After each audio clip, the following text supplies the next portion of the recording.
Hi friends, நேற்று மழைக்கு இன்றைக்கி கிளைமேட் ரொம்பவே சூப்பராக இருந்துச்சு.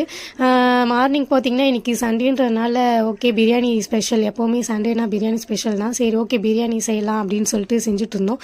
சீக்கிரமாகவே செஞ்சாச்சு. ஏன்னு பார்த்தீங்கன்னா ஈவினிங் கொஞ்சம் வெளியில் போகிற வேலை இருந்துச்சு. எங்கே கிளம்பிட்டோன்னு பார்த்தீங்கன்னா அரண்மனை 4 படத்துக்கு தான் கிளம்பிட்டு இருந்தோம். டிக்கெட் முன்னாடியே புக் பண்ணிட்டதுனால நாங்கள் கொஞ்சம் லேட்டாகவே தான் கிளம்பி போனோம். பார்த்தா அங்கே உள்ளெல்லாம் அலோவ் பண்ண ஸ்டார்ட் பண்ணிட்டாங்க. படம் ஸ்டார்டிங் தான், உள்ளே போயாச்சு.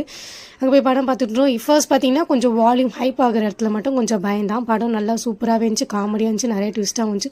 நீங்களும் அரண்மனை 4 பார்த்துட்டிங்கன்னா மறக்காமல் கமெண்ட் பண்ணிக்கோங்க. அப்புறம் வீட்டுக்கு வரும்போது பார்த்தீங்கன்னா ஜூஸ் ரோஸ் மில்க் வாங்கி குடிக்கலாம் அப்படின்னு சொல்லிட்டு வாங்கி குடிச்சிட்டு இருந்தோம். இஃபாஸ் என்கிட்ட தான் வந்து குடிப்பேன் அப்படின்னு சொல்லி என்கிட்ட வந்து குடிச்சிட்டு இருந்தான்.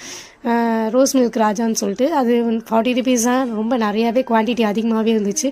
அதோட குடிச்சிட்டு வீட்டுக்கு போகலாம் அப்படின்னு சொல்லிட்டு கிளம்பியாச்சு. நீங்கள் நம்மளோட சேனலை ஃபர்ஸ்ட் டைம் பார்க்குறது இருந்தால் மறக்காமல் சப்ஸ்கிரைப் பண்ணிக்கோங்க. பாய்.